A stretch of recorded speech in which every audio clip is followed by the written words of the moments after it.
Good morning, everybody. Now, first of all, I'd like to just say a very preliminary remark about the title of the conference, Europe in Hard Times, What is to be Done?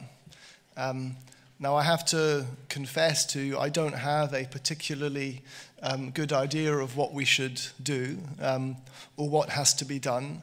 I think if I had, I probably wouldn't be here, but I would actually be trying to do it.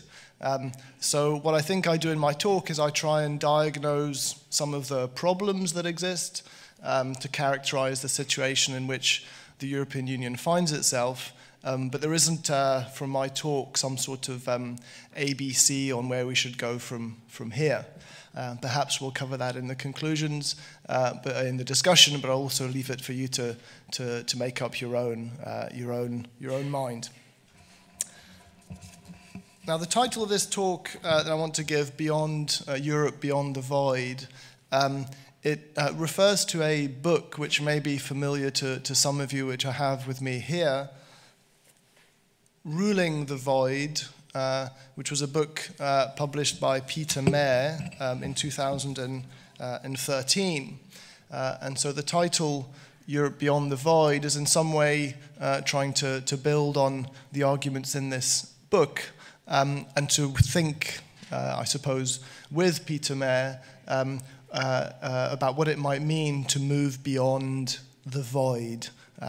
Now, there are two things, I suppose, which I really want to try and do in the talk. One is to analytically and to empirically reconsider Mayer's argument in the light of recent developments.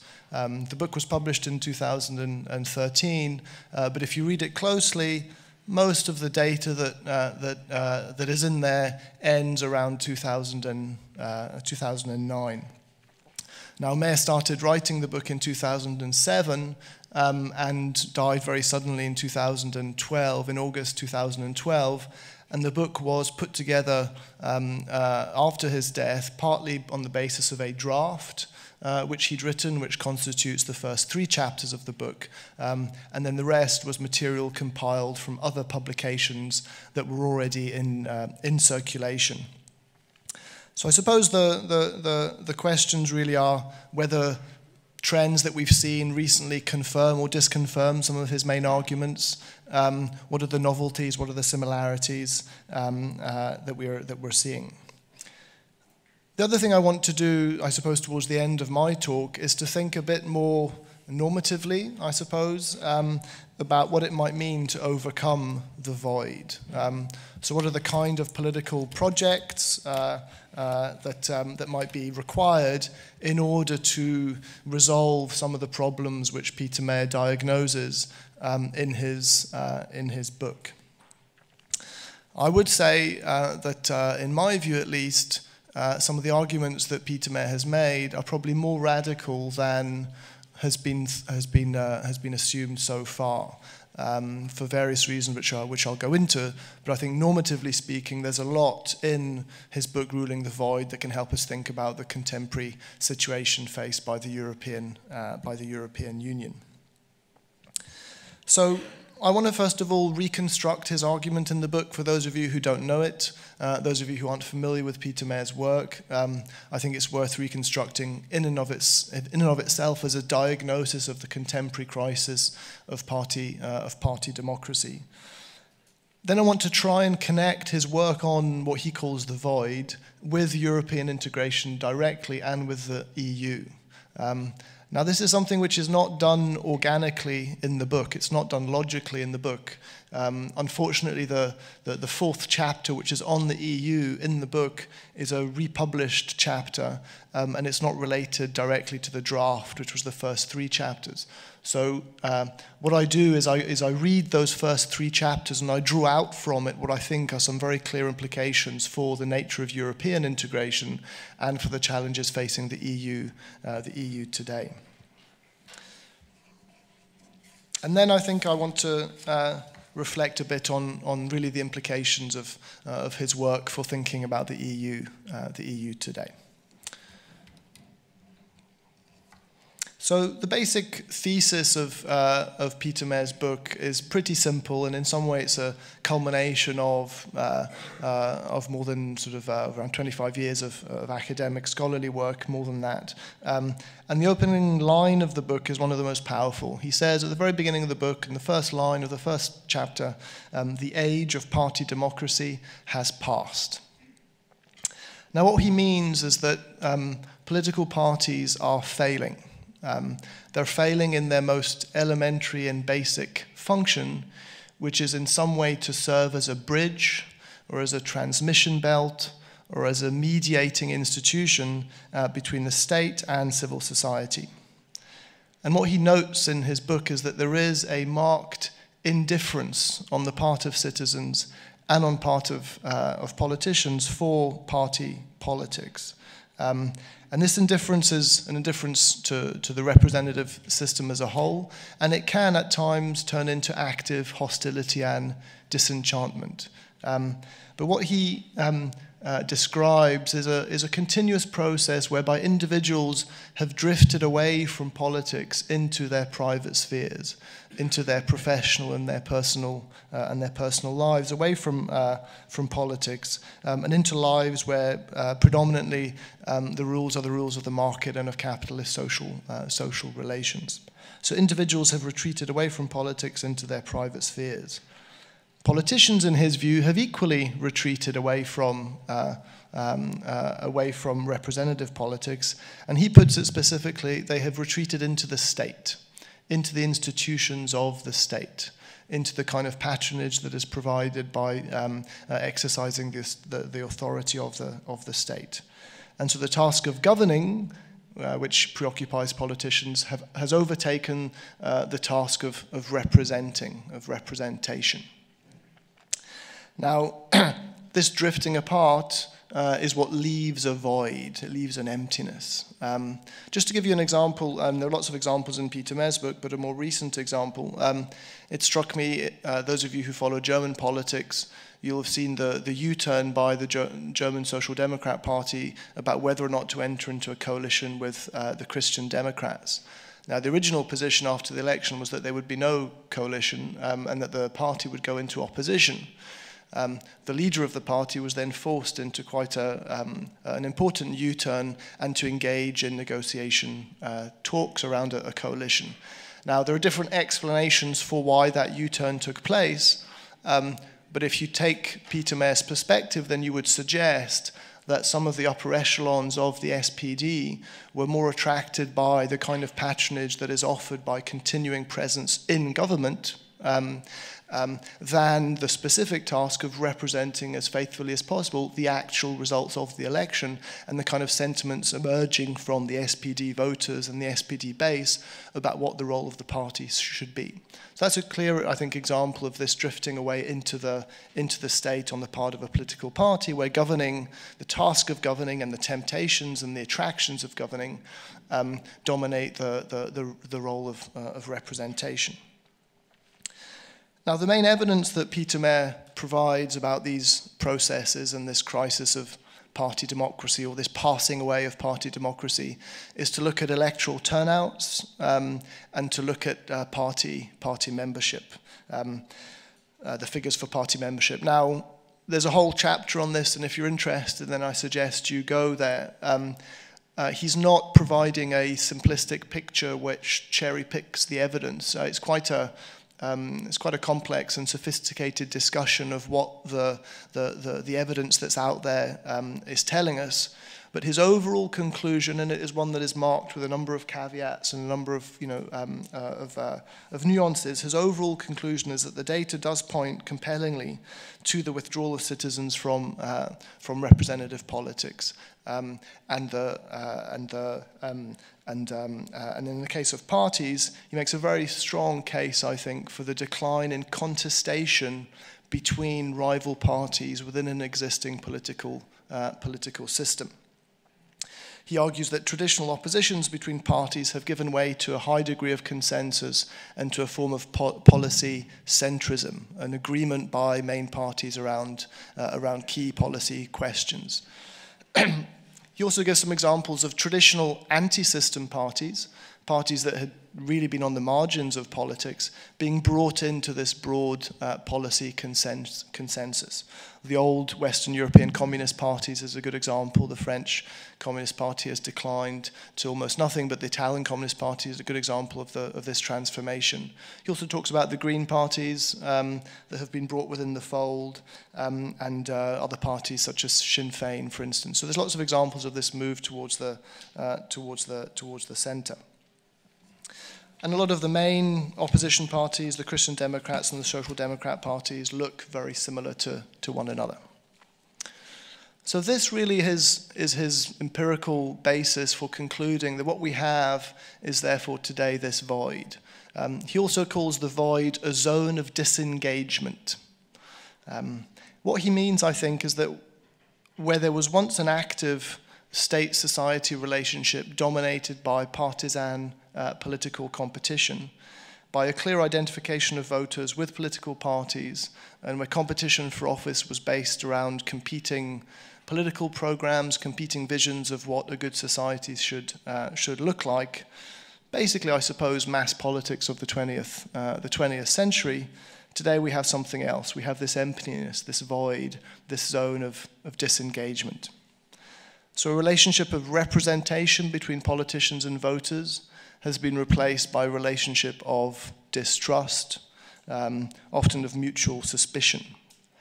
And the conclusion for Mayer is that politics has become very volatile, unpredictable, and it's become increasingly structured around disaffection with the political class itself as a central object of political contestation, rather than competition between rival visions of what society should look like. So that's the argument that's made in ruling the void. Now, what does this have to do with the European Union, you may be thinking?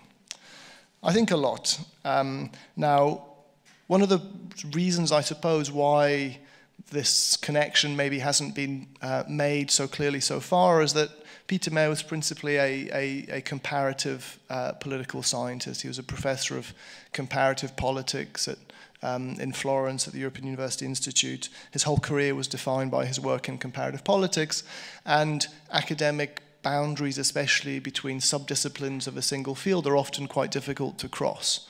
And so he was not a leading contributor to EU studies as such, but rather to comparative politics. I think that explains why some of these ideas may have not been taken up. However, in my view, there is no intellectual reason why his middle-range theory about the crisis of party democracy, or his meso-level theory about the crisis of party democracy, cannot provide us with understandings about the nature of regional integration at the European level. That's what I want to try and, I suppose, put across to you now in a number of different ways. Now, the first contribution I think that Mayer makes to understanding the EU is that he changes the analytical lens that we use when thinking about the European Union. Generally, think of the integration process as a struggle between nation states and supranational institutions, a struggle between the national level and the European level. The EU versus national capitals, de Gaulle against the Commission. Now, Euroscepticism in this sense is treated as a kind of nationalism, a manifestation of a desire to return to the safe comforts of the old 19th century nation state. It's a defense of national sovereignty against plans for European federalism. I think Mayer's work suggests that this isn't really the right approach to take, analytically speaking. What he suggests is that really at the heart of the European integration process is a transformation in state-society relations. Now, that may appear as a struggle between national capitals and EU institutions. It may appear to be that, but what is actually taking place is a hollowing out of popular democracy at the national level and a growing reliance on constitutional structures whose authority derive from a non-majoritarian logic.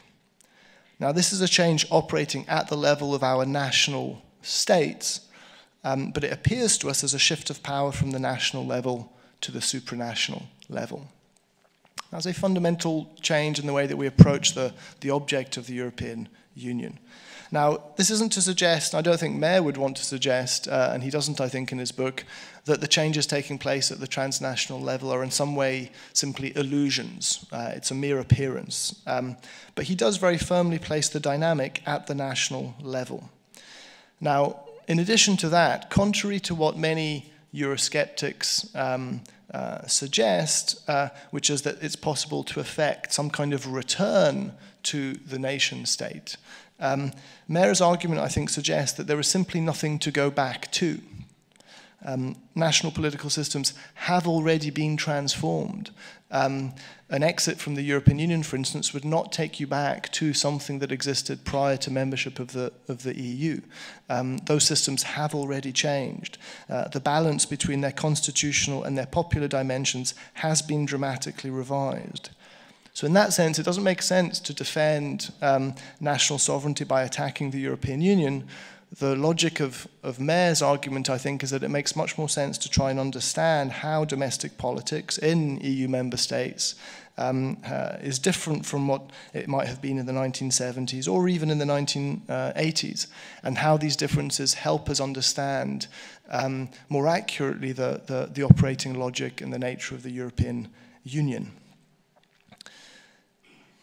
So he changes our analytical lens. Now, there is another logical and, I think, organic connection between the work on party democracy and the operations of the European Union. Now, he doesn't develop this in the book directly, and so this is a reading, I think, of those first 3 chapters to try and draw out some implications. I should say that it is also an argument that is present in some other work, his work on cartel party systems. There's an article where he tries to reinstate the cartel party model in 2008 in an article with Dick Katz, and he makes this argument here. So if people are interested, then it is possible to find it. Now, what Katz and Mayer argue, and what Mayer argues very much in Ruling the Void, though more implicitly, is that if political parties wish to collude with one another, which is at the heart of the cartel party model, if they wish to collude with one another, then they want to reduce ideological competition as much as possible. Now, there's a simple reason for that, I think, is that ideological divisions between parties makes collusion quite difficult. It raises the cost of doing so, very simply. If an election has been fought, a very hard-fought election, where the differences between parties are enormous and evident and publicly displayed, then how is it possible for parties afterwards to pretend as if they don't exist? So there's an incentive to reduce ideological competition between parties. Now, the EU provides the perfect institutional context for this active attempt to depoliticize issues. And it does this in a couple of ways. One is that it's possible to bury discussions at the EU level, whereas they might be more publicly addressed at the national level. And it's also possible to explain away compromise by referring to the need to find agreement amongst a large group of member states. Now, we've all heard this many times, that agreement is necessary, compromise is necessary, simply because of the number of member states that are there doing the negotiations. So the combination of secrecy and the practical requirement of compromise, which are the hallmarks of EU policymaking, are precisely what a cartelized political system needs. So what Mayer is arguing is that the demand for further integration stems from the crisis of party democracy or party government. It stems from the transition from mass politics to a cartelized political system, which he argues is the condition of our times.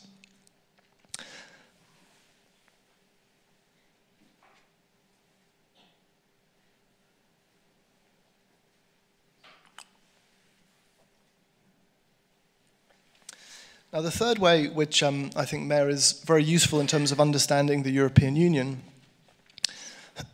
is that his account of cartelized political systems is not one where confident elites brazenly flout popular will and isolate themselves from popular demands. It's quite the contrary. What he's describing are weak governments, These are governments unsure of themselves, unable to rely on popular will as their source of legitimacy. So the void, as he describes it, this zone of disengagement, is not a source of legitimacy in the way that state-society relations structured around ideological cleavages would have been in the past. So the hollowing out of democracy at the national level leaves national governments weak, weak in terms of commanding authority over their citizens, and this has a very direct impact on the European Union itself.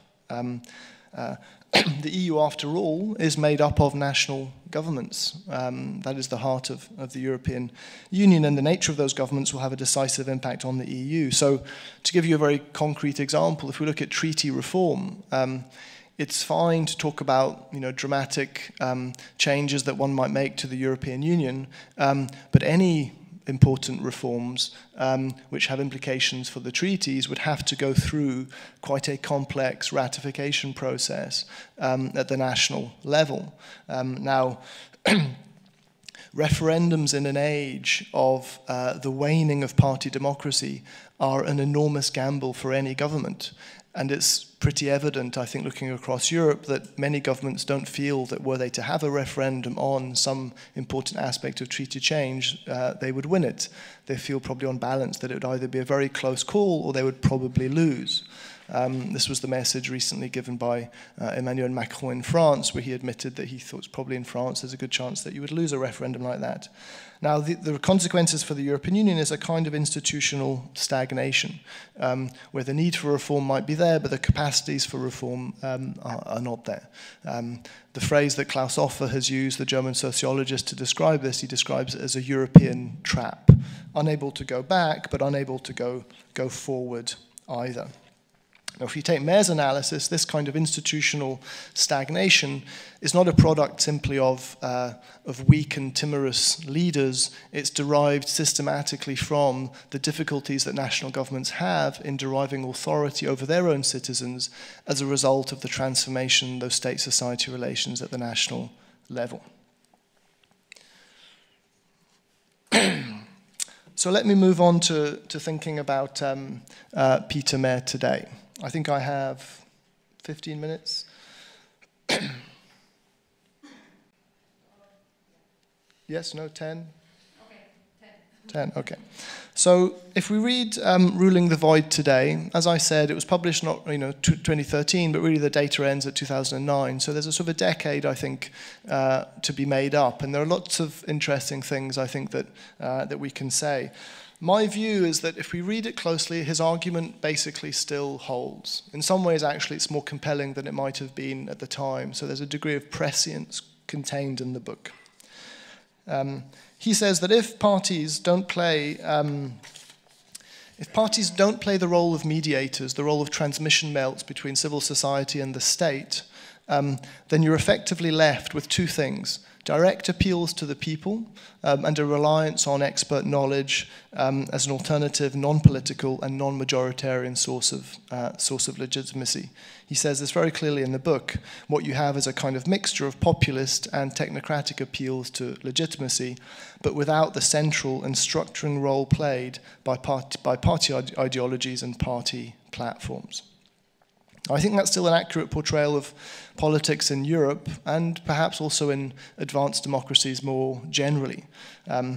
He writes, quite interestingly actually, that the Dutch politician Pim Fortuyn was able very successfully to bring together this populist appeal and this reliance on expertise into one single political offer. If we look at the Five-Star Movement today, with its commitment to very pragmatic, case-by-case approach to dealing with policy problems, along with this insurgency against a corrupt political elite, we have basically what Mayer was describing. Emmanuel Macron's La République en Marche is also quite similar. It stood both for getting rid of France's traditional political system, but also for an output-orientated and very efficient style of government. Now, one obvious criticism we can make of Mayer is that if the age of party democracy has passed, which is what he says, how can we explain the continued existence of parties? And indeed, the proliferation of new parties, the dynamism, if you like, of party systems.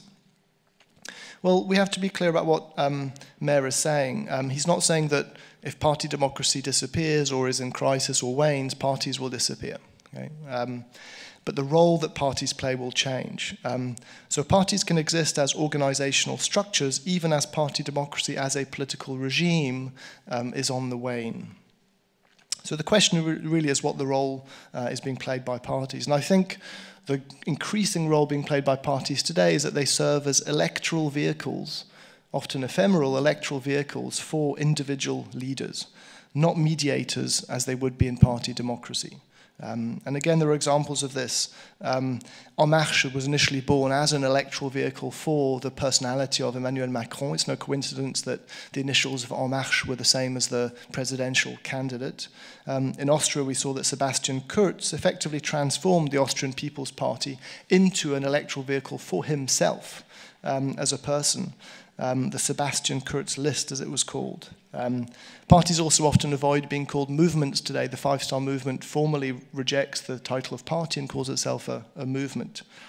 Nadia Urbanati recently talked about a powerful trend in Italian politics, which she called the rise of the anti-party party. So I think the prevalence of parties doesn't disprove Peter Mayer's argument about the waning of party democracy. Now, there are other things that I think are also quite pertinent in terms of updating. One is this changing balance between popular and constitutional pillars of democracy. And Peter Mayer describes the growing reliance on non-majoritarian institutions and on constitutional structures at the expense of electoral legitimation. Now, in some ways, we've moved on from this period. In some ways, this is very 1990s and 2000s, early 2000s. There was an article in 2016 by Sebastian Mallaby where he talked about the collapse of the cult of the expert. There is no doubt that the financial crisis has hit very hard the culture of expertise that had developed and that Peter Mayer was describing. We know the famous phrase by Michael Gove in the UK's EU referendum where he said, "I think the people have had enough of experts." So in some ways we live in an age where expertise is being very criticized, but I think we've not gone full circle. What we are seeing, I think, specifically is a kind of reckoning with regard to the extensive reliance on depoliticized policy instruments. The rise of the regulatory state might have been relatively new 20, 25 years ago. It's not new anymore. And we're beginning to see what are the kinds of societies that emerge after more than 2 decades of this style of governance. And there is, I think, a kind of reckoning, a kind of evaluation that's taking place. So let me then try and move on to a concluding set of remarks, which is about what Peter Mayer's arguments imply about the future of the European Union. And this is where I think his radicalism has been very much understated. He's by no means sanguine about this at all. Now, Mayer claims that the balance between popular and constitutional pillars of democracy has been lost. This balance was instantiated by the political regime of party democracy. But what we've seen over the last 30 years has been the erosion of popular democracy at the expense of constitutional democracy, at the expense of constitutional democracy. Now, this erosion is expressed most powerfully by the European Union, where the constitutional elements of democratic politics, the non-majoritarian elements, those elements that protect individuals from the threat of the tyranny of the majority, are very powerful, but the popular elements are very weak, if indeed they are present at all. Now, if, and this is a big if, but if we are seeing the return of a more adversarial form of politics at the national level, then the question for the European Union has to be, how can the EU's method of consensual and depoliticized decision-making be squared with this return of more adversarial politics? Does the EU have the capacity to manage and accommodate meaningful policy divergence, even if this divergence takes the form of ideological competition? Can the balance between constitutional and popular pillars of democracy be changed, be recalibrated within the existing structures of the European Union? Now, I would suggest that the evidence is that in answering those questions, the answer is on balance, probably not. Okay. The Eurozone crisis, I think, was managed predominantly by the imposition of a single set of policy preferences, austerity, if you like, on all Eurozone member states. Some flexibility on the part of the Commission in terms of its triggering of excessive deficit procedures does not amount to an accommodation of real policy divergence. I also think the refugee crisis was very illustrative in this respect. Differences of how to respond have run very deep and reflect the heterogeneity of European societies. Now, Merkel's decision to allow Syrians to travel to Germany was an open breach of the Dublin agreements. It was an example of how a powerful member state can simply tear up the rule book if it wishes. But since then, opposition to reallocation quotas has not been resolved. It's simply been expressed in the form of non-compliance. So there are clearly fundamental differences of opinion here which the EU at present cannot accommodate. I think, finally, as an example, before I really finish, Poland and Hungary and what's happening in Poland and Hungary is one of the greatest challenges, I think, and it really goes to the heart of what I've been saying. From one perspective, you could say that these countries are simply violating aspects of the EU treaties and therefore they need to be held to account. But if we go back to the very origins of people thinking about what it means to describe a country as an illiberal democracy, what we see there is a separation of constitutional and popular elements of democracy. Now, Mayer observes this very well. He says there is a great danger if we go too far down this road of separating the constitutional and the popular, we end up defining democracy as simply a combination of NGOs and judges. Now, Zaccaria himself has said that what he really cares about is constitutional liberalism. Now, in the case of Poland and Hungary, it seems that the EU's position is precisely to defend constitutional liberalism in the name of democracy. Now, what this misses, I think, is the deeper issue posed by both countries, which is whether the UK is actually capable of experiencing from inside a recalibration between the constitutional and the popular pillars within a single member state. So let me finish then. I think the implications of Mayer's analysis are pretty clear. The emergence of the void signals the dominance of constitutional democracy over its popular democracy, and essentially the evacuation of mass politics from national political systems. Now, insofar as the EU is the expression of this evacuation of the popular at the expense of the constitutional at the national level, because political parties are no longer playing this mediating role, then the EU becomes an obstacle to the renewal of party democracy in Europe. Now, it's not entirely clear whether Mayer would have gone as far as that, or whether that would have been his conclusion, but I think it's a pretty faithful reading of his arguments. Now, this presents European citizens with a very important choice about their future. I also think it's a very important message to the EU, which is that unless it's able to evolve in a way that will allow for a rebalancing of the popular and the constitutional pillars of democracy, then its own future will be very uncertain. Thank you very much.